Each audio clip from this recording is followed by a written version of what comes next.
Namaste. I'm Dr. Robert, and my subject today on 5-ish Minutes with Dr. Robert is the similarities and differences between Ayurveda and Siddha medicine. So the first thing to know about Ayurveda and Siddha medicine is that they are very similar to one another, and this is not unexpected because all of the different medical systems in India have been interacting with one another for quite some time, but especially Ayurveda and Siddha because they have been in the subcontinent longer than some of the other systems. The next thing to remember is that Siddha medicine is very specifically medicine that has been created for the purpose of working with people who are living in Tamil Nadu, which is the southeasternmost state in India. It's probably not surprising that there was an interest in developing Siddha medicine, because if you look at some of the famous Ayurvedic granthas, I'm thinking of Charak, which admittedly was redacted and somebody could easily have added this, but there's a section that actually disses people who are from the south. So you can imagine that whoever was working with these things and reading references to the high Himalaya, they would understand that in Tamil Nadu, yes, there's a range of mountains. They're rather smaller, and Tamil Nadu is much closer to the equator. So the Siddha medicine has been specifically created for the purpose of working with people in the far south. Another thing to remember about it is that it was created by a different rishi than the rishis, the seers who created Ayurveda. And that rishi was Agastya, who is regarded as really kind of the father of a lot of the Vidyas of South India. Agastya is a very ancient rishi. He and his wife, Lopamudra, both contributed quite a number of hymns of the Rig Veda, the oldest Veda, the oldest continuously recited thing that we know of in the world.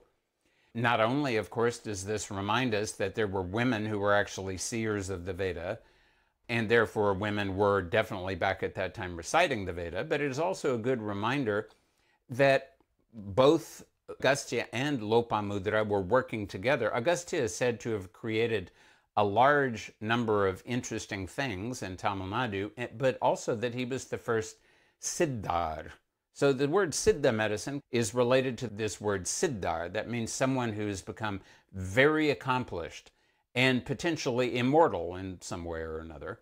And so Agastya has visualized and created a system that works particularly in the context, number one, of Tamil Nadu, but also in the context of people who understand and work with this system of the Siddhars, of which there are a number in the Tamil world.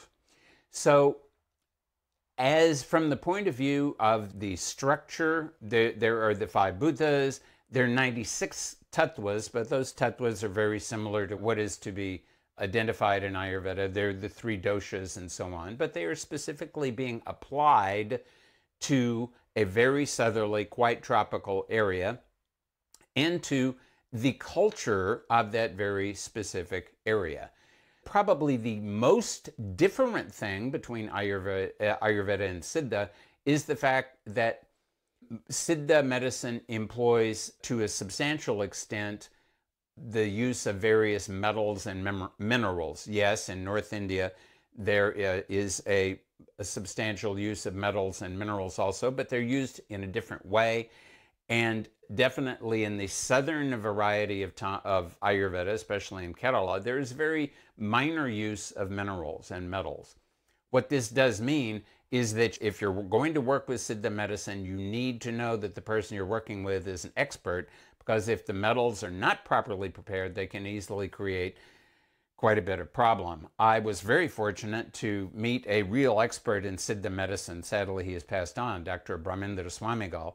But it was thanks to him that I got this perspective on both the excellence of his medicine and the fact that you really need an expert if you want to work with Siddha. This is Dr. Robert, wishing Siddha medicine a long and happy existence.